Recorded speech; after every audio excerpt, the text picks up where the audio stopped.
Realização Canal Rural. Oferecimento Seara. A qualidade vai te surpreender.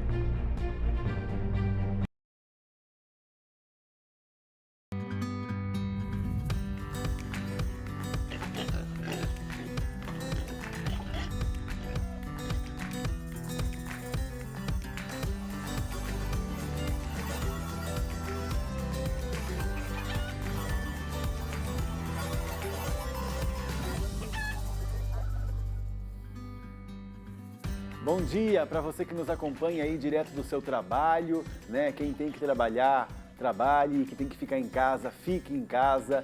Bom dia também para você que nos acompanha de casa. Vamos fazer um programa aí importante para o nosso setor da avicultura e também da suinocultura, com informações muito boas para você. Fique por aí com a gente até meio-dia, viu?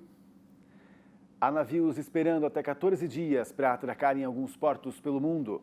A Organização Marítima Internacional informou que a situação pode melhorar essa semana com a proibição das embarcações com passageiros, já que as empresas vão se concentrar nas cargas. O fato da China estar retomando os trabalhos nos portos, claro que também ajuda. Por lá, a epidemia de coronavírus perde força a cada dia desde terça-feira da semana passada. Ainda assim, a OMI pede que importadores e exportadores prestem atenção ao comercializar cargas para evitar os prejuízos com os navios parados. Aqui no Brasil, o principal porto de Santos afirmou no último boletim divulgado ontem que opera normalmente. A movimentação de navios, assim como dos trens e dos caminhões, ocorre sem qualquer restrição. Os trabalhos passaram por adaptações de acordo com os critérios estabelecidos pelas autoridades de saúde. E vamos saber como está a logística, que é outra parte importante, essencial no nosso setor, com o gerente de logística agropecuária da Seara, Francis Sensi. Bom dia, Francis, para você. Bom dia, Pablo. Bom dia a todos que acompanham o programa.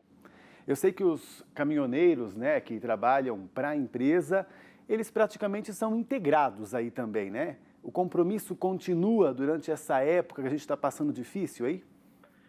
Sem dúvida nenhuma, Pablo.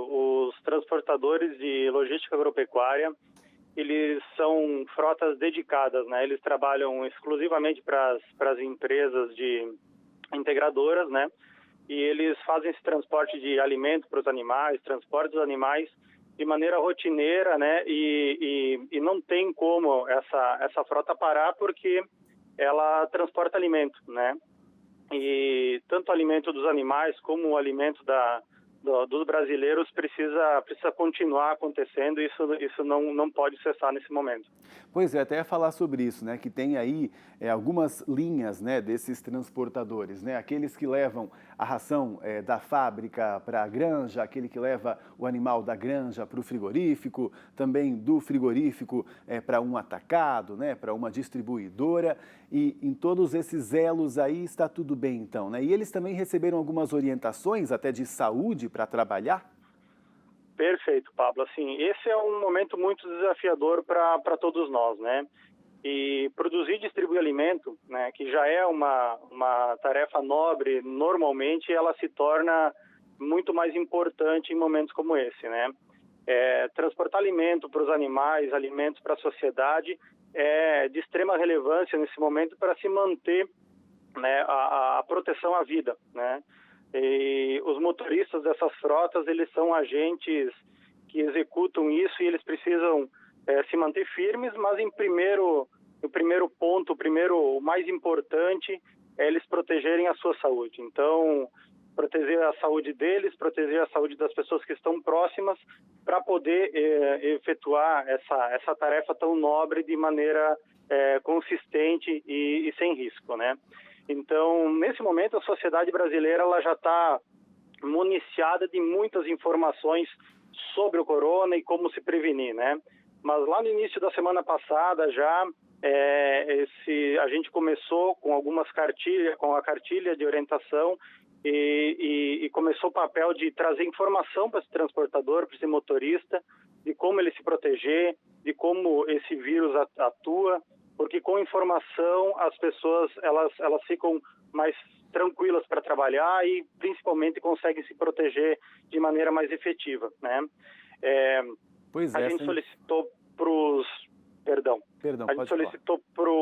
os nossos transportadores providenciarem kits de higiene pessoal para esses transportadores, né? Álcool em gel, toalha descartável, sabão, né? Para poder reforçar a higiene, né, desses motoristas no dia a dia, né? A gente pediu para que eles transformassem a cabine deles no local seguro, né? Com higienização com álcool em gel do volante, da manopla de marcha, dos botões, a todo momento que pudesse ser feito. Que pediu para eles lavar as mãos com água e sabão a todo momento, a cada procedimento de carga e descarga. Reforçou muito a importância apesar de manter as atividades do isolamento social, de alguma maneira, de não ter contato físico com os funcionários da empresa ou com o transportador na hora de cumprimentar, de evitar rodas de chimarrão, de tereré, rodas de conversa, né? De tentar, nesse momento, se afastar um pouco, cada um tentar ficar o máximo possível dentro da sua cabine, realizando as tarefas e se cuidando, né? Muito legal, legais essas dicas aí, né? Realmente são, às vezes, coisas muito pequenas, né? Como você falou aí, de passar o álcool no volante, no câmbio, o tempo inteiro, você está se precavendo aí, né? Com o colega de trabalho também, ficar mais longe dele, né? Isso mesmo. E entender também que por onde vai também o cumprimento ele pode ser só falado, viu? Não precisa mais ter aquela... sei que eles querem às vezes demonstrar aí a parceria, né? Com toda a simpatia que eles têm, mas agora não é o momento. Natural. Né? E nós temos muitos pelo Brasil, inclusive, né, Sensi? Não, sim, é uma frota bastante grande, né? Como ele disse, é uma característica de uma frota dedicada das agroindústrias que operam num raio de transporte relativamente curto, né? São entregas de ração ou movimentação de animais que acontecem aí em rotas de 60, 100 quilômetros, né? Várias viagens diárias, então acaba tendo bastante contato com um parceiro integrado, né? Com os próprios funcionários da agroindústria, né? Então, é extremamente importante que todas essas medidas de proteção sejam observadas, né? E para que a gente proteja o sistema, né? E, Sensi, alguma informação importante agora, né? Vocês não têm nenhuma notícia aí de impedimento, né? Por acaso, de um estado para outro, de uma cidade para outra, no transporte de cargas. Tá tudo bem? Tá tudo bem, mas a gente sim teve alguns problemas inicialmente no final da semana passada, né? Existiam algumas informações ainda desencontradas sobre como proceder, né? Mas, como eu lhe falei, a gente percebe que está prevalecendo bom senso na maioria das ações, né? E com bom senso, é óbvio que esse transporte, ele tem como objetivo proteger a vida também, de alguma maneira, porque ele leva alimento, né? Porque alguns governantes ficaram um pouco confusos ali no começo, né? Inclusive, ocorreu isso também em países antes aqui do Brasil, quando estavam com o vírus começando, né? E atrapalhou muito. Acho que no Brasil a gente aprendeu com esses países da Europa e acabou aí que não interrompendo o transporte de cargas, porque é essencial para todos nós, né?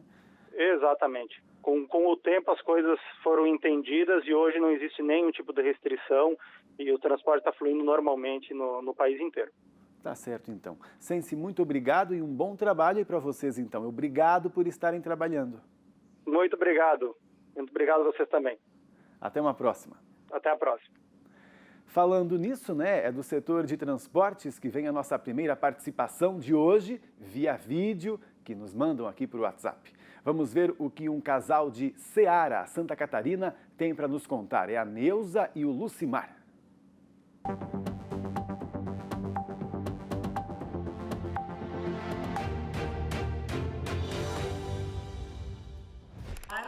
Eu sou Neuza Pradella Bazejo, esse é meu esposo, Lucimar Luiz Bazejo.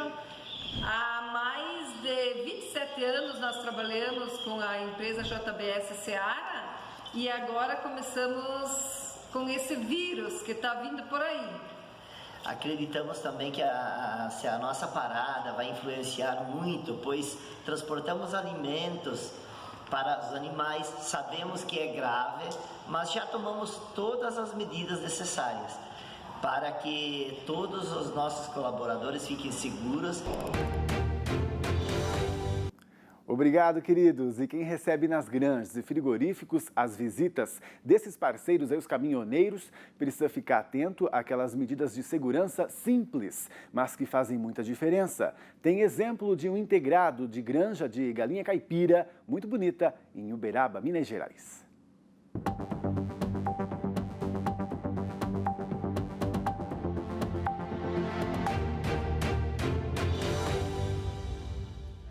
Eu sou o Lucas, filho do João Batista Filho. A gente trabalha no sistema de integração com a Seara desde 2011.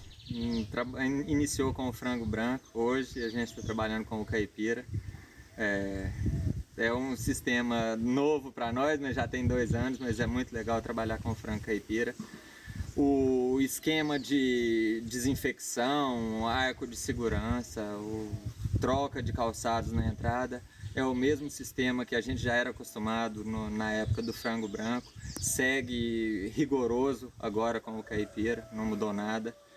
E é isso aí, a gente trabalha em família, eu e meu pai, tenho o privilégio de poder almoçar e jantar todo dia perto dos filhos. E nesses tempos agora que está um pouco mais difícil as coisas, vai dar tudo certo, a empresa vai passar por isso e nós também, porque é uma cadeia que muita gente depende dela.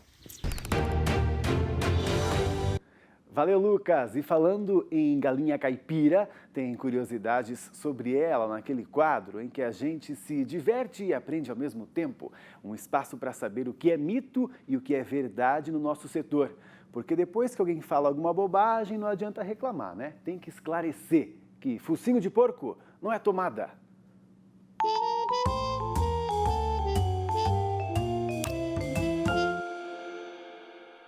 A única diferença do frango de granja para o caipira é a alimentação, o que explica o sabor diferenciado de cada um. Na granja, a alimentação é a base de rações, enquanto o caipira tem acesso a um pátio ou pasto e pode comer outros tipos de grãos e até mesmo insetos. Mas os dois possuem uma carne nutritiva e de alta qualidade.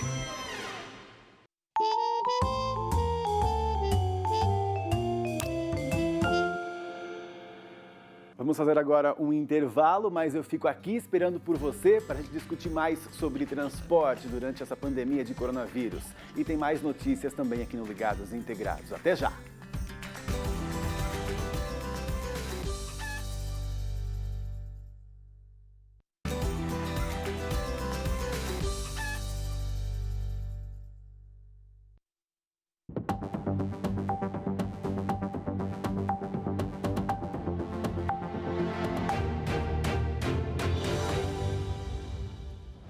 Olá amigos, sou Marcelo Rossi de Nova Aroma do Sul, sou criador de frangos, parceiro da Seara, unidade de Garibaldi, Rio Grande do Sul.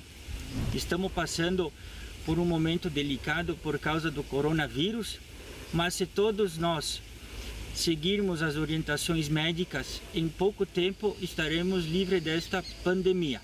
Continuaremos com todo cuidado para que o alimento que sai de nossas granjas seja saudável e livre de contaminação, para que o agronegócio continue fluindo de forma a podermos alimentar o mundo nessa crise. Se cuidem, não saiam de casa, lavem as mãos e um grande abraço a todos. Obrigado, Marcelo. A gente está se cuidando sim. Você também, viu? Se cuida por aí, tá? Por favor, e continue trabalhando. E agora é hora da participação do José Antônio Ribas, que é gerente de excelência agropecuária da Seara e está se tornando também o nosso comentarista aqui no Ligados e Integrados. Muito legal. Obrigado, Ribas, e bom dia para você. Bom dia, Pablo, e bom dia a toda a nossa comunidade que nos assiste. É um prazer enorme estar falando com vocês. Ô Ribas, a gente está discutindo aqui hoje a questão do transporte, né? Até porque, que bom, né? A gente teve alguns entraves aí em alguns estados, né? Alguns governantes que não entendiam bem, né? A importância de manter pelo menos o transporte de cargas, né? A exemplo do que aconteceu em alguns países da Europa, né, porque lá barraram tudo e aí o abastecimento já ficou complicado. Aqui a gente só teve, aí, como eu falei, uns entraves, mas não alterou muito o nosso trabalho. É isso? Temos prejuízos? Não. É por aí, Pablo. Até fazer um parênteses aqui, eu ouvia o vídeo anterior que você colocando aí de Nova Roma do Sul. É muito legal ver isso. Tem um grande amigo que trabalhou conosco por muito tempo lá de Nova Roma do Sul. A gente vê esse engajamento de todas as pessoas em prol de uma missão tão bonita como essa de produzir alimentos. Fico muito feliz de estar vendo essa mobilização. Dentro desse tema transportes, assim, não tenho como começar a falar algo diferente de um profundo agradecimento aí a transportadores, motoristas, pelo empenho que estão tendo, pelo aceite desse desafio e, fundamentalmente, pela consciência que estão tendo de tomar os seus cuidados para que a gente possa operar. A gente tem monitorado ao longo do país inteiro como que tem que ficar a questão dos transportes. A gente tem hoje a proteção do decreto da ministra aí, colocando a nossa atividade como essencial, mas ainda esbarram em alguns pequenos problemas locais, de entendimento, muitas vezes até de comunicação, mas a gente tem enfrentado isso ponto a ponto, caso a caso, e vai limpando isso da frente. A minha grande preocupação hoje, eu já faço um apelo aqui, aproveitando essa enorme audiência, tão importante quanto o nosso transportador, o nosso motorista estar na estrada, operando o seu transporte, viabilizando que haja movimentação de carga, seja de insumos, seja de produtos para alimentação da população, é que os serviços que suportem esse motorista também estejam aptos e funcionando, porque certamente ele precisará de apoio. Então é um momento da gente unir forças e um dos apelos que eu faço é também que esses serviços atendam muito bem os nossos motoristas, porque estão prestando um serviço de excepcional qualidade e relevância para o país. No momento, Ribas, a gente tem alguma barreira, não? Em algum lugar? Você tem notícia?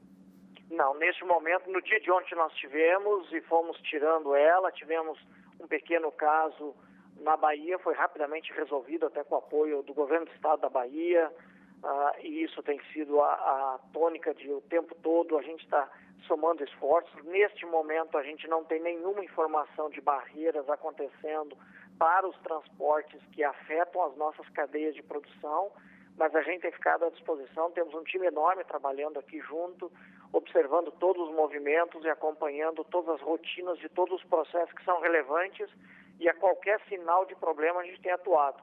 Primeiro em parceria com os governos locais e, se precisar, com os governos estaduais, e em alguns momentos até a gente usando aí da própria estrutura da Polícia Federal ou do governo federal para nos ajudar, porque ainda há, como eu falei ontem, né, Paulo, tem muita confusão, muita dificuldade de entendimento, muita informação ainda controvérsia, então nós temos que ajudar a limpar isso colocando informação qualificada.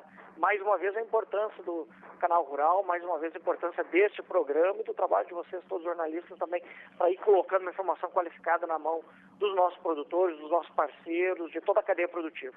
Tá certo. Obrigado também a vocês aí pela parceria. Qualquer notícia, novidade, nos acione aqui, tá bom? Até a próxima. Um grande abraço aí, estamos juntos e vamos falando todo dia aí para a gente ir superando esse desafio. Um abraço, até mais. E agora a gente vai conversar com a Kelly Ávila, porque se o trabalho continua, você precisa saber da previsão do tempo, não é? Para todo o Brasil. Kelly, bom dia para você.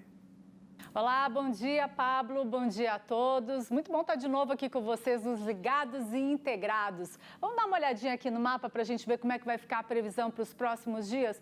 Olha, tá até parecendo meio repetitivo. Eu estou aqui vários dias falando mais ou menos a mesma coisa, mas é outono e é comum para essa época do ano. A gente tem poucas nuvens, pouca previsão de chuva. A gente começa dando uma olhadinha aí no mapa e a gente observa que a gente tem uma redução dos volumes de chuva aqui em boa parte do centro-oeste, Mato Piba, e o tempo fica bem seco, em especial lá na Bahia. Na região sul, pancadas isoladas. Na região sudeste, a gente ainda tem um pouco de chuva, aí um pouco mais volumosa, de até 30 milímetros no sul de Minas Gerais e no norte, principalmente de São Paulo. Tem chuva também no norte de Mato Grosso e no Pará. Nas demais áreas, volumes aí de no máximo 30 milímetros. Vamos dar uma olhadinha na umidade do solo, que é muito importante. Vamos ver aonde que está começando a ficar perigoso aí a situação. Olha só, a região sul como um todo, a gente tem aí no máximo 10, 30 milímetros, Mato Grosso do Sul e já avançando por São Paulo também. A umidade estava positiva, mas a gente já começa a enfrentar problemas por causa da falta de chuva. Aonde está bem positivo? Ainda no centro-oeste, Minas Gerais, aqui o norte também de São Paulo e parte ali do Maranhão, Piauí, Tocantins, ali a umidade do solo bem positivo, em torno de 100 milímetros. A gente avança para dar uma olhadinha em Tangará da Serra, Mato Grosso. Vamos ter 31 dias com chuva, 160 milímetros. Todos os dias vai ter pancadas de chuva, mas olha só, volumes que não chegam a 15 milímetros. Mas é positivo, a gente viu no mapa anterior, continua ajudando aí a umidade do solo neste período que vai até 24 de abril. Aí a gente avança até maio para dar uma olhadinha. Aí maio reduz bem os volumes de chuva, olha aí, 4 dias 100 milímetros, praticamente um mês inteiro aí, de 25 de abril a 25 de maio, sem chuva. Por isso, essa umidade do solo que a gente viu ali, bastante importante. Para encerrar, vamos dar uma olhadinha nas temperaturas? Mínima de 20 graus no dia 21 de abril e máxima de 32 graus lá no dia 19 de abril. Então, a gente ainda tem temperaturas bem altas em Mato Grosso, o que é comum também para essa época do ano. As mínimas aí, mínima de 20 graus, estão bastante calor. O pessoal aí das granjas precisa ficar atento aí em relação aos animais. Tá aí as informações, eu espero a participação de vocês. Pablo, brigadão, a gente se vê. Obrigado você, minha amiga, e até mais, até amanhã. E tem mais recado de produtor pra gente, dessa vez vem da Capital Federal.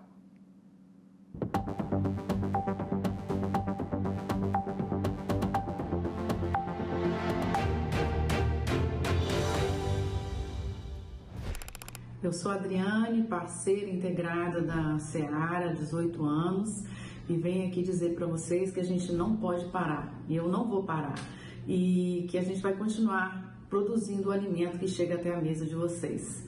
E que vocês continuem fazendo o que as autoridades têm pedido, que é permanecer em casa, tomando todas as atitudes necessárias para que a gente consiga vencer o coronavírus.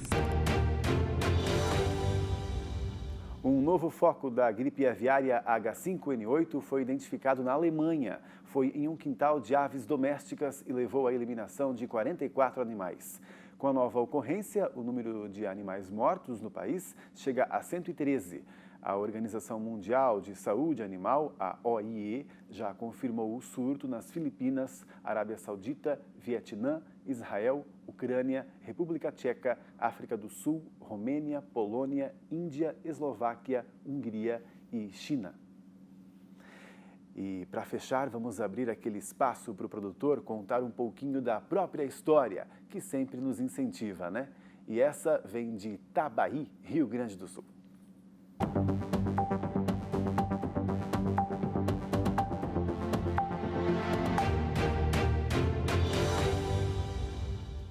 Olá a todos, eu sou Milton Alves, sou criador de frango há 11 anos. Quando comecei eu era na época funcionário público, mas assim eu trabalhava com caminhão e nosso município prestava serviço, né, de ajuda para os aviários e coisa do município. E meu sonho era ter um gigante desse.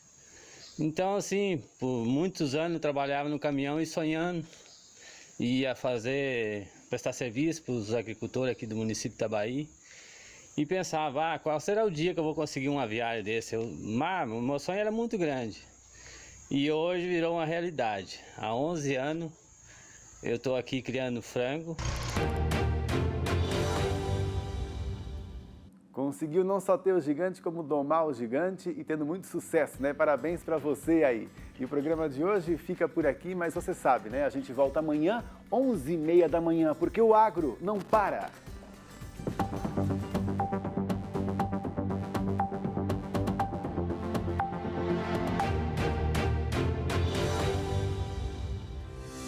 Nós somos produtores de proteína animal. Nós não podemos parar, o produtor não pode parar, a indústria não pode parar. Para darmos continuidade na produção de alimentos saudáveis para todos os consumidores. Sabemos que é um trabalho que precisa ser levado com muita seriedade, com muito empenho, né, com muita dedicação. E nós, eu e minha família, estamos aqui prontos para fazer o melhor. Nós sabemos da nossa responsabilidade com todos vocês e como nós estamos seguros aqui dentro, nós vamos manter todos vocês alimentados. Estamos aqui produzindo alimentos para você.